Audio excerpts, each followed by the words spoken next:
Hello and welcome to HW News. Since last year, the Indian economy was showing signs of slowing down. Since the government was not openly admitting to anything, there was a huge question mark over whether India has officially entered slowdown or not. The demonetization and GST had its compound effect on the economy, and as a result, we saw a massive slowdown in the automobile industry last year. The sales dipped, factories were shut, and many lost their jobs. The slowdown had its effect on various sectors.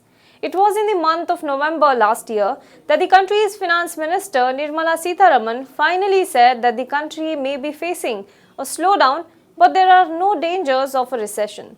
She cited that slowdown is happening globally, mainly as a result of the US-China trade war. But the situation did not really improve from that point. Our GDP continues to go southward. And within 2 months into 2020, India imposed one of the stringent lockdowns in the world because of the coronavirus pandemic. Almost 4.5 months later, we have economy that is still trying to unshackle the chains of lockdown, economic activity at unprecedented low, and the coronavirus cases are still on the rise. In fact, the new cases that are coming out every day have taken India past 20 lakh mark, making it one of the world's worst affected countries due to the pandemic. Not to mention how the economy has been severely affected because of this. The International Monetary Fund said that India's gross domestic product will contract by 4.5% in 2020-2021. The report also said that the Indian economy will bounce back in 2021-2022 with a growth rate of around 6%. But this is 1.4% still lower the projection that the World Economic Outlook made in the month of April. During this Monetary Policy Committee announcements, RBI Governor Shaktikanta Das had said that the GDP growth in the financial year of 2021 will continue to remain negative. Unemployment is at 45 years high, and with all of this, we have a pandemic to fight still. The government had also announced 20 lakh crore economic package to tackle the side effects of the COVID-19 lockdown, but there is no data as to how much has the 20 lakh crore package helped the economy to recover. How many jobs were given and so on and so forth. It is a struggle from here for India to recover its economy. In conversation with BBC, former Indian Prime Minister and India's finest economist, Dr Manmohan Singh has suggested 3 steps to recover India's economy. The first one is increase in purchasing power. Dr Manmohan Singh says that the government should ensure that people's livelihoods are protected and they have spending power. This has to be done through significant direct cash assistance. The Congress party has been pushing for the direct cash transfer of at least 7,000 rupees a month to people from the beginning of the lockdown.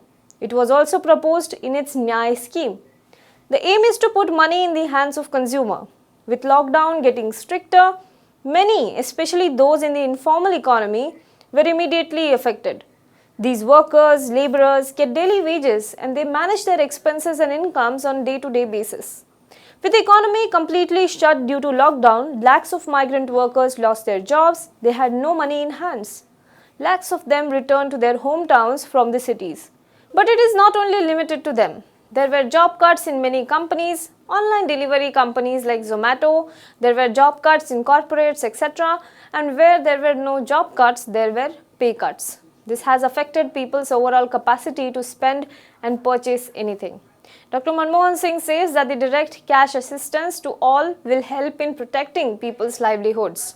The Finance Ministry had in the month of May said that the Modi government has so far provided cash assistance of 34,800 crore rupees to the poor since it announced the 1.7 lakh crore rupees Pradhan Mantri Garib Kalyan package on March 26th. On Sunday, the 6th installment of PM Kisan scheme, that is 17,000 crore rupees of PM Kisan Samman Nidhi, was deposited into the bank accounts of 8.5 crore farmers. Now let's move on to the second point. Make adequate capital available for businesses.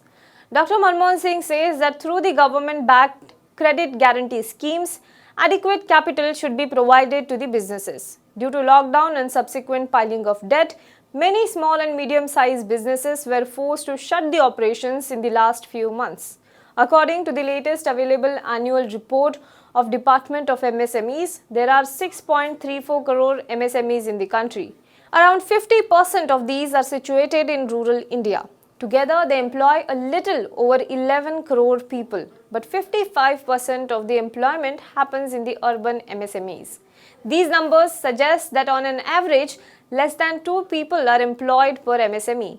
A survey by All India Manufacturers Association in partnership with 9 other industry bodies in the month of June had said that more than a third of self-employed and small and medium businesses do not see any grounds for recovery and they are on verge of winding up. A credit guarantee by the government helps as it assures the bank that its loan will be repaid by the government in case the MSME falters. For a detailed analysis on the lockdown hit MSMEs and Indian economy, do watch Business Tidbit series by our business editor Mr. Akhilesh Bhargava. I'll also share the link of it in the description box below. Let's move on to the third point, that is fix the financial sector. Dr. Manmohan Singh said that the Modi government should fix the financial sector through institutional autonomy and processes. The Indian banking system saw the NPAs piling up even before the lockdown. The lockdown made it even worse. Former Reserve Bank of India Governor Raghuram Rajan recently said that India's financial sector is in deep trouble as the pandemic-induced recession will lead to unprecedented level of bad loans in 6 months' time. The government had announced a moratorium on EMI payment on loans for the last 4 months and that will go on till August 31.